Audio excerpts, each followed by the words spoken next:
When we think of Leonardo da Vinci, this is usually the image that comes to mind. A wise, all-knowing elder with a flowing beard who seemed to have been born with every secret of the universe already in his head. But the reality of his youth was much more chaotic. His notebooks reveal a messy, easily distracted teenager who struggled with traditional writing, jotting down his thoughts entirely backwards from right to left. Because his parents weren't married, the social rules of the 1400s were strict. He was legally considered illegitimate, which meant he was banned from attending a formal university or entering prestigious professions like law or medicine. Without access to the university's libraries of Latin textbooks, Leonardo had to find a different source. He spent his days in the woods, teaching himself to learn by directly observing how water swirled and how birds balanced on the wind. At 14, he left the countryside for a bustling art studio in Florence. Like any new apprentice, he started at the very bottom, spending his first year sweeping floors and running errands for the master artists. His training was entirely practical. He learned the chemistry of grinding pigments to make paint and spent hours studying how light behaves when it hits the curve of a human face. Eventually, he was given his first major assignment, painting a single angel in the corner of his master's latest work. Leonardo's angel was so lifelike and vibrant, it made the rest of the painting look stiff. The story goes that his master was so stunned by his student's ability to capture nature, he put down his own brushes and never painted again.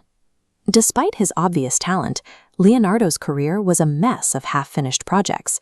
He constantly lost jobs because he couldn't stay focused, traits historians now recognize as signs of ADHD and dyslexia. Needing a fresh start, he sent a bold job application to the Duke of Milan. He barely mentioned his art, instead promising to build radical new machines that were centuries ahead of their time. He filled notebooks with engineering designs, like this multi-barreled cannon that could fire and reload much faster than weapons of the era. On the same page, he applied mechanical principles to design a mobile, armored vehicle to protect soldiers on the move. Then, just as suddenly, he abandoned engineering for biology. He began dissecting human bodies in secret, mapping out how muscles and tendons work like pulleys beneath the skin. By jumping frantically between these different worlds, he was building a massive, cross-connected database of how the natural world actually functioned. All of these scientific side quests eventually poured back into his art. He began using his studies of human psychology to understand how our internal emotions physically change our facial expressions. You see this insight in The Last Supper.